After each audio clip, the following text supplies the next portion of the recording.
To Kill a Mockingbird by Harper Lee. Chapter 1. When he was nearly 13, my brother Jem got his arm badly broken at the elbow.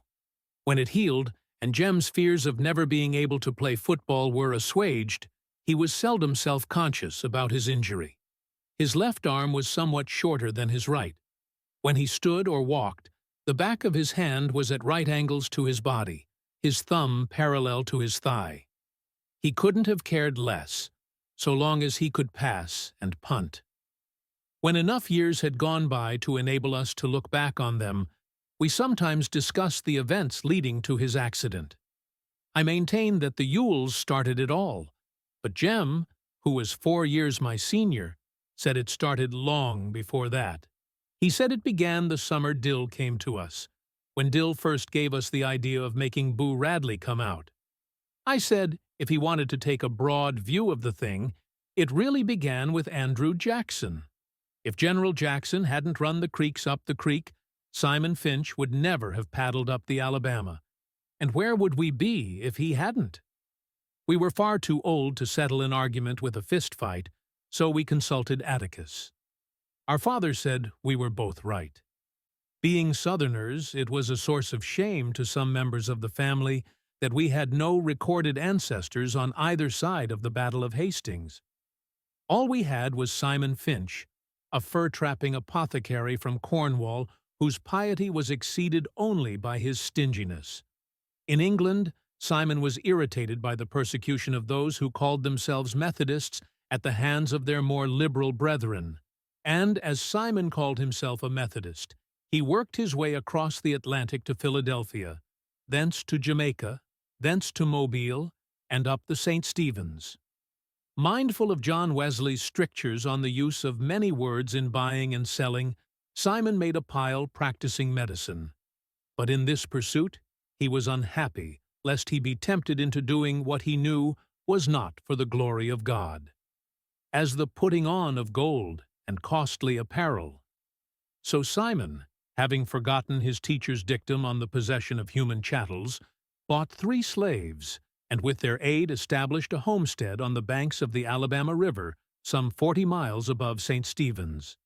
He returned to St. Stephen's only once, to find a wife, and with her established a line that ran high to daughters.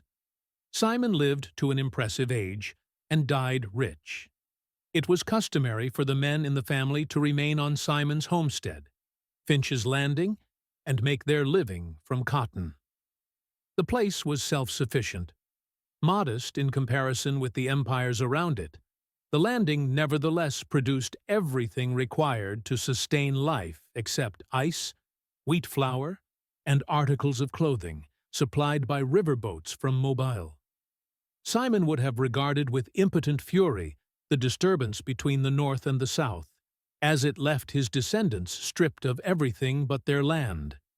Yet the tradition of living on the land remained unbroken until well into the 20th century, when my father, Atticus Finch, went to Montgomery to read law, and his younger brother went to Boston to study medicine.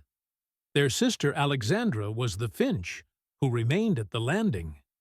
She married a taciturn man, who spent most of his time lying in a hammock by the river, wondering if his trot lines were full.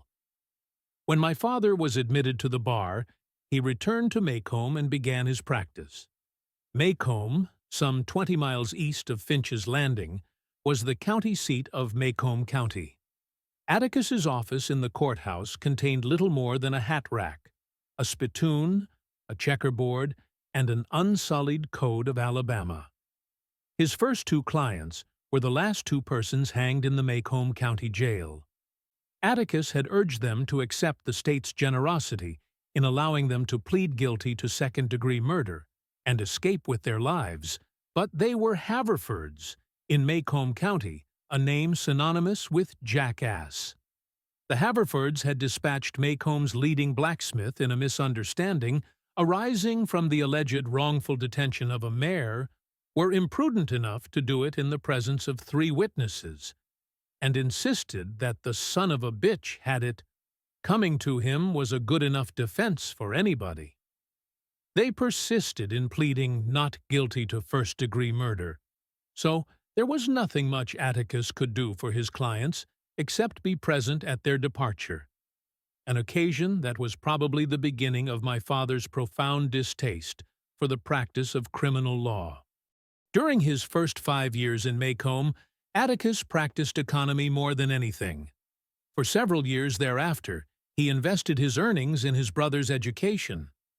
John Hale Finch was 10 years younger than my father and chose to study medicine at a time when cotton was not worth growing. But after getting Uncle Jack started, Atticus derived a reasonable income from the law. He liked Maycomb. He was Maycomb County born and bred. He knew his people. They knew him. And because of Simon Finch's industry, Atticus was related by blood or marriage to nearly every family in the town. Maycomb was an old town, but it was a tired old town when I first knew it. In rainy weather, the streets turned to red slop. Grass grew on the sidewalks. The courthouse sagged in the square. Somehow, it was hotter then. A black dog suffered on a summer's day. Bony mules hitched to Hoover carts flicked flies in the sweltering shade of the live oaks on the square. Men's stiff collars wilted by 9 in the morning. Ladies bathed before noon after their 3 o'clock naps, and by nightfall were like soft tea cakes with frostings of sweat and sweet talcum. People moved slowly then.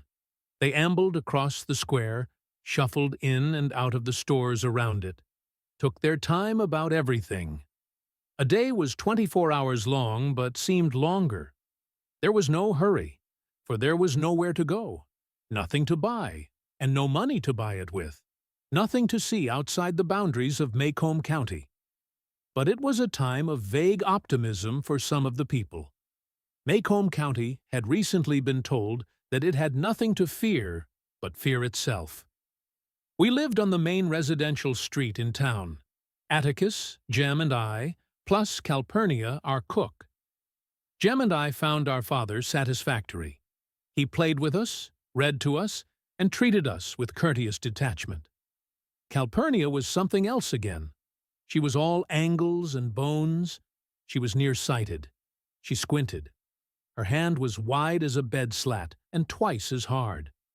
She was always ordering me out of the kitchen, asking me why I couldn't behave as well as Jem when she knew he was older, and calling me home when I wasn't ready to come.